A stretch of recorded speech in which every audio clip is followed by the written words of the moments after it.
저는 올해 68입니다. 평범한 주부예요. 아들 내외와 손주 둘, 다 같이 살고 있어요. 3년 전부터 같이 살았죠. 아들이 직장을 옮겼거든요. 서울로 발령이 났어요. 그래서 우리 집 근처로 왔죠. 며느리 수진이는 괜찮은 애예요. 말수는 적은 편이지만요. 성실하고 착해요. 아이들도 잘 키우고요. 그런데 작년 가을부터요. 뭔가 이상했어요. 어느 날 아침이었어요. 화장실을 가려고 일어났죠. 새벽 5시였어요. 현관문이 열리더라고요. 스르륵 하는 소리가 났어요.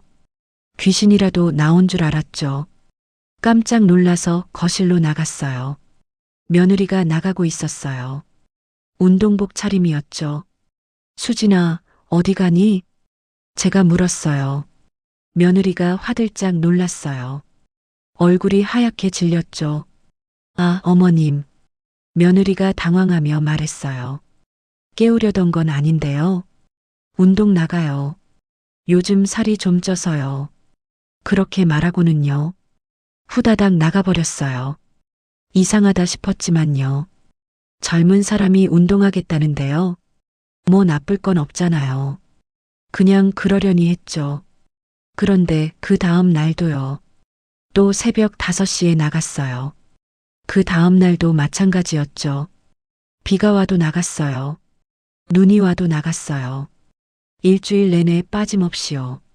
한 번도 안 쉬더라고요. 한 달이 지나도 그랬어요. 2달이 지나도 똑같았죠. 더 이상한 건요. 며느리 얼굴이 달라졌어요. 살이 빠지는 게 아니라요. 오히려 헬쑥해졌어요. 눈밑이 검어졌죠. 다크서클이 짙어졌어요. 운동하면 건강해져야 하는데요. 왜 저렇게 초췌해지는지요. 걱정이 됐어요. 어느 날은 며느리 방에서요. 울음소리가 들렸어요. 밤 11시쯤이었죠. 조용히 귀를 기울였어요. 왜 이렇게 힘든지 모르겠어. 며느리가 흐느끼는 소리였어요. 가슴이 철렁했죠. 문을 두드릴까 망설였어요. 하지만 그냥 돌아왔어요. 며느리가 문 열고 나올까 봐요. 그날 밤도 잠을 못 잤어요. 며느리한테 무슨 일이 있는 거죠? 그러던 어느 날이었습니다. 경로당에 갔었어요. 옆집 박 여사를 만났죠. 박 여사가 제게 말했어요. 이상한 말을요. 김 여사 혹시요. 며느리가 무슨 일 있나요? 요즘 매일 새벽에요. 남자랑 만나던데. 가슴이 철렁 내려앉았어요. 남자라니요? 우리 며느리가요? 박 여사, 그게 무슨 소리예요? 제가 다그쳐 물었죠. 아니, 내가 봤는데 말이야. 며칠 전부터요. 아파트 뒷문 쪽에서요. 중년 남자랑 같이요. 어디론가 가더라고. 차를 타고 갔어요. 박 여사가 계속 말했어요. 그것도 한두 번이 아니고요. 거의 매일 보이던데요.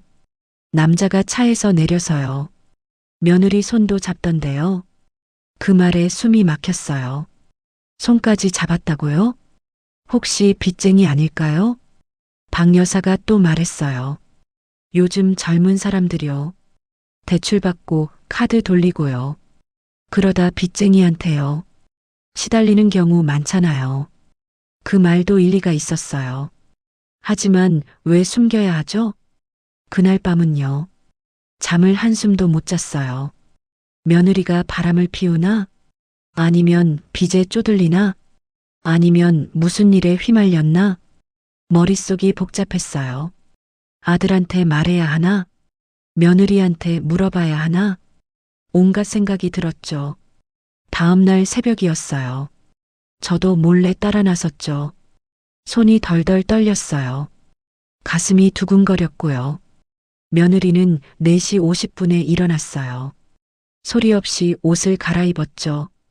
저는 이불 속에서요. 눈만 살짝 뜨고 있었어요. 며느리가 현관으로 갔어요.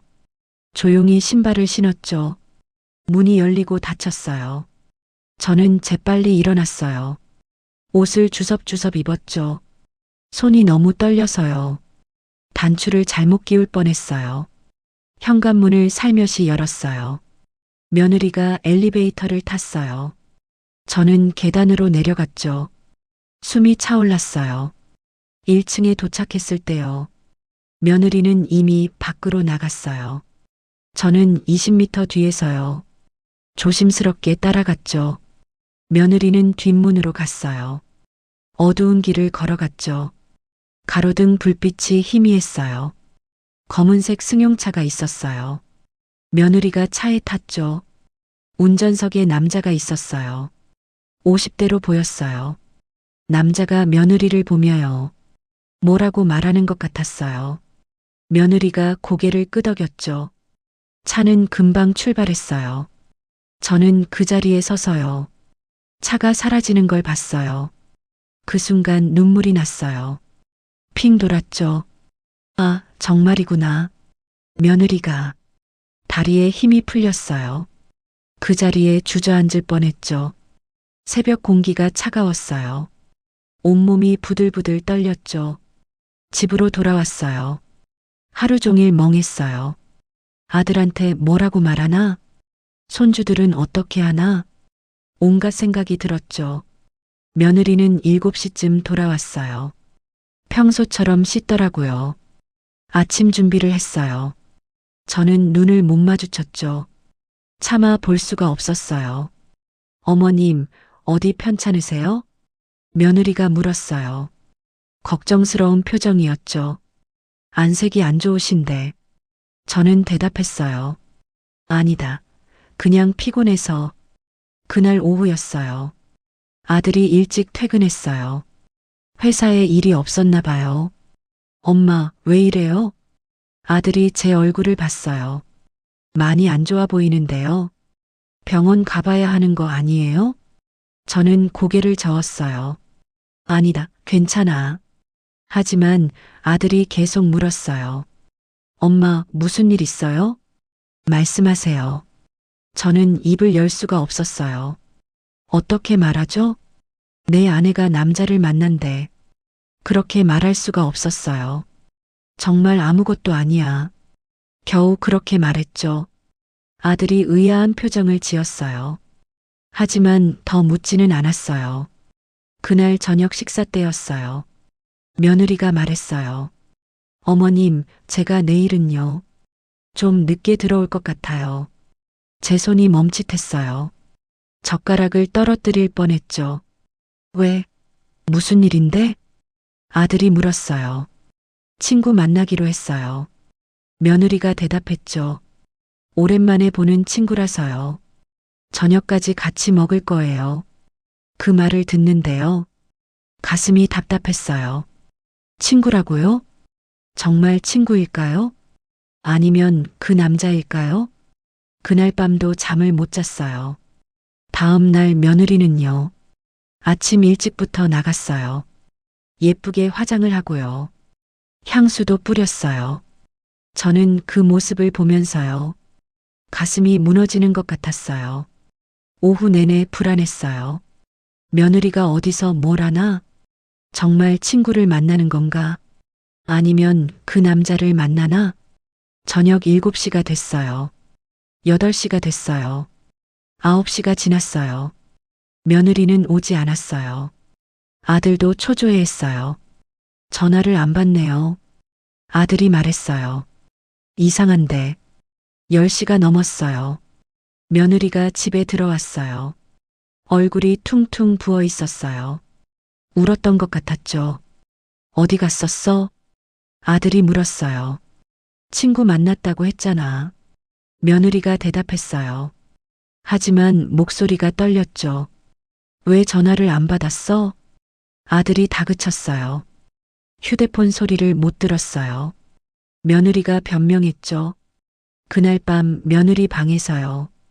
또 울음소리가 들렸어요. 저는 참을 수가 없었어요. 다음 날 아침이었어요. 저는 며느리 휴대폰을 봤어요. 며느리가 샤워하는 동안요. 거실 소파에 놔둔 폰이요. 제 손에 들려 있었죠. 손이 떨렸어요. 이러면 안 되는 건데요. 하지만 궁금했어요. 화면을 켰어요. 문자 메시지가 보였어요. 모르는 번호였죠. 내일도 5시에 나올 수 있어요? 힘들면 말해요. 무리하지 마세요. 그 문자를 보는 순간요. 눈앞이 캄캄했어요. 정말이었어요. 며느리가 누군가를 만나고 있었어요. 그것도 매일이요. 저는 폰을 내려놨어요. 손이 부들부들 떨렸죠. 그렇게 일주일을 보냈어요. 매일 속이 탔죠. 타들어갔어요. 아들한테 말해야 하나? 말지 말아야 하나? 밤마다 고민했어요. 새벽이 되곤 했죠. 더 이상 못 참겠더라고요. 견딜 수가 없었어요. 결국 며느리를 불렀죠. 아들이 출근한 날이었어요. 손주들도 유치원 갔고요. 오전이었어요. 수진아, 엄마한테 할 말 있지? 제가 물었어요. 며느리 얼굴이 굳었어요. 순간 표정이 변했죠. 손을 부들부들 떨었어요. 어머님, 무슨 말씀이세요? 며느리가 물었어요. 하지만 목소리가 떨렸죠. 나 다 알아. 제가 말했어요. 내가 매일 새벽에요. 남자를 만나는 거, 차를 타고 가는 것도 봤어. 며느리가 숨을 멈췄어요. 얼굴이 하얗게 질렸죠. 문자도 봤다. 제가 계속 말했어요. 내일도 5시에 나오래. 그게 무슨 뜻이니? 그러더니 며느리가요. 무릎을 꿇었어요. 그 자리에서요. 어머님, 죄송해요. 며느리가 울기 시작했어요. 정말 죄송해요. 눈물을 펑펑 쏟았죠. 저도 눈물이 났어요. 아, 정말이구나. 정말 바람을 피운 거구나. 왜 그랬니? 제가 물었어요. 우리 아들이 뭐가 부족해서? 아이들은 생각 안 했어? 며느리가 고개를 저었어요. 아니에요, 어머님. 그게 아니에요. 이렇게 될 줄 알았으면요. 며느리가 떨리는 목소리로요. 말을 이었어요. 진작 말씀드릴 걸 그랬어요. 며느리가 말했죠. 사실은요. 제가 새벽에 만나는 사람은요. 제 친오빠예요. 네, 오빠? 제가 놀라서 물었어요. 순간 머릿속이 하얘졌죠. 오빠라니요? 며느리는 눈물을 닦았어요. 천천히 이야기했죠. 저희 오빠가 작년에요. 교통사고를 당했어요. 배달 일을 하다가요. 술 취한 차가 들이받았어요. 병원에 1달 입원했어요. 사고 후유증이 심해요. 오른쪽 다리를 절어요. 팔도 힘을 못 써요. 며느리가 흐느끼며 말했어요. 그래서 지금은요. 새벽 청소 일을 해요. 다른 일은 못 하거든요. 혼자서는 너무 힘들어서요. 제가 도와주러 가는 거예요. 며느리의 목소리가 떨렸어요. 오빠가 사고 나고요. 처음엔 병원비가 문제였어요. 가해자가 무보험이었거든요. 오빠가 전 재산을 다 썼어요. 그래도 모자랐어요. 제가 몰래 돈을 보냈어요. 남편 몰래요. 며느리가 계속 울었어요. 제 적금을 깨서요. 오빠한테 보냈어요. 300만 원이었어요. 남편한테 말 못했어요. 어머님한테도요. 제 가슴이 무너졌어요. 며느리가 혼자 감당했던 거예요. 오빠는 퇴원하고 나서요. 일을 찾아야 했어요. 하지만 몸이 불편하니까요. 아무도 안 뽑아주더래요. 그러다 겨우 찾은 게요. 새벽 청소일이었어요. 며느리가 말을 이었어요. 새벽 4시부터 7시까지요. 오피스텔 청소를 해요. 10개 건물을요. 혼자 다 해야 해요. 오빠 몸으로는요. 너무 힘든 일이에요. 그래서 제가 도와주는 거예요. 제 눈에서 눈물이 흘렀어요. 그럼 왜 말을 안 했니? 제가 물었죠. 며느리가 고개를 떨궜어요. 오빠가 자존심이세요. 남한테 손 벌리는 걸요. 정말 싫어하거든요. 동생인 저한테도요. 도움받는 게 창피하대요. 그래서 아무한테도요. 말하지 말라고 했어요. 남편이랑 어머님한테도요. 며느리가 울먹였어요. 저도 남편한테요. 말하고 싶었어요. 근데 오빠가요. 매형한테 절대 알리지 말래요. 자기 때문에요. 동생 가정에 피해 주기 싫대요. 며느리가 말을 이었어요. 그리고 솔직히 말씀드리면요. 며느리가 잠시 멈췄어요. 다시 입을 열었죠. 남편이 알면요. 분명히 도와주려고 할 거예요. 그럼 어머님도 아시게 될 거고요. 저희 형편이 좋은 것도 아니잖아요. 대출도 있고요. 애들 학원비, 어머님 용돈요. 다 드리기도 빠듯한데 어머님께 폐를 끼치고 싶지 않았어요. 그 순간 가슴이 뭉클했어요. 며느리는 제 걱정까지 했던 거예요. 자기 친오빠가 힘든데도요. 우리 집안에 부담 주지 않으려고요. 혼자 짊어지고 있었던 거죠. 그래서 매일 새벽에요. 나가서 옷반 청소일 도와주고요. 7시쯤 돌아와서요. 애들 챙기고 출근 준비했어요. 솔직히 너무 힘들었어요. 잠도 3시간밖에 못 자고요. 몸이 너덜너덜해졌어요. 하지만 오빠가 저밖에 없어요. 부모님도 안 계시거든요. 오빠가 아프고 나서요. 제가 많이 울었어요.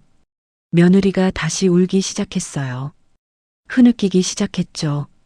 어떤 날은 오빠가요. 너무 힘들어하는 걸 봤어요. 다리가 아파서요. 절뚝거리면서도요. 청소를 해야 하는 거예요. 그 모습을 보는데요. 제 가슴이 찢어지는 것 같았어요. 며느리의 목소리가 갈라졌어요. 어머님, 정말 죄송해요. 걱정 끼쳐드려서요. 오해받을 줄 알았으면요. 진작 말씀드릴 걸 그랬어요. 하지만 오빠한테는요. 말씀 안 하셨으면 좋겠어요. 자존심 상할까 봐요. 오빠가 알면요. 제가 어머님께 들킨 거요. 너무 미안해할 것 같아요. 저는 며느리를 끌어안았어요. 한참을 같이 울었죠.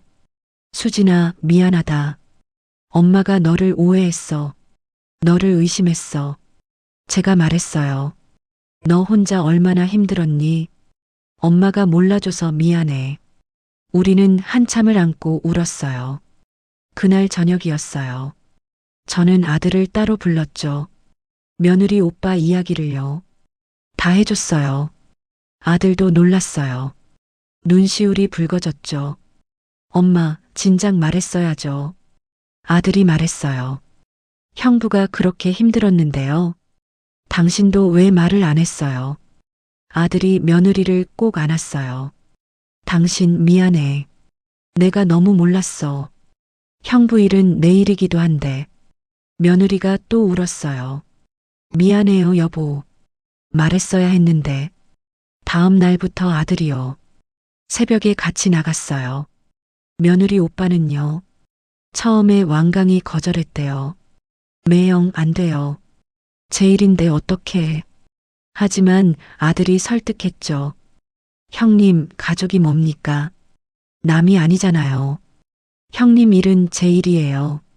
그렇게 말했대요. 며느리 오빠가 울었대요. 고맙다고요. 미안하다고요. 저도 할 수 있는 걸 찾았어요. 며느리 오빠가요. 일하고 돌아오면요. 따뜻한 아침을 먹을 수 있게요. 새벽마다 밥을 해서 보냈어요. 김치찌개, 된장찌개, 불고기요. 정성껏 만들어서 보냈죠. 처음엔 사양하시더라고요. 어머님, 이러시면 안 돼요. 제가 폐를 끼쳐서요. 죄송한데요. 하지만 제가 말했어요. 이게 무슨 폐예요? 가족인데요. 이제 우리 아들이라 생각해요. 그 말에 오빠가 울었어요. 어머님, 감사합니다. 평생 은혜 잊지 않겠습니다. 그렇게 6개월쯤 지났을까요? 며느리 오빠가요. 몸이 많이 좋아졌대요. 재활 치료도 꾸준히 받고요. 아들이 병원비를 댔어요. 이제는 다리도 덜 아프대요. 팔 힘도 많이 돌아왔고요. 그러던 어느 날이었어요. 며느리 오빠가 연락했대요. 매형, 낮 일자리 구했어요. 작은 회사 경비직인데요. 앉아서 할 수 있는 일이래요. 이제 청소는 그만둘게요. 아들이 정말 기뻐했어요. 형님, 정말 잘 됐어요. 축하드려요. 며느리 얼굴에도요. 다시 생기가 돌았어요. 웃는 모습이 예뻐 보였죠. 지난주에 명절이 있었어요. 며느리 오빠가 왔죠. 우리 집에 인사를 왔어요. 과일 박스를 한가득요. 들고 오셨어요. 한우 선물 세트도 있었고요. 제 손을 꼭 잡으시더니요. 이렇게 말씀하셨어요. 어머님, 정말 감사합니다. 제가 가장 힘들 때요. 가족이 있다는 게요. 얼마나 큰 힘이 되는지 살아야겠다는 용기를요. 어머님이 주셨어요. 평생 잊지 않겠습니다. 그 말을 듣는데요. 제 가슴도 뭉클했어요. 사실 저는요. 며느리를 의심했던요. 제 자신이 부끄러웠어요. 하지만 이 일을 겪으면서요. 깨달았습니다. 가족이란 건요.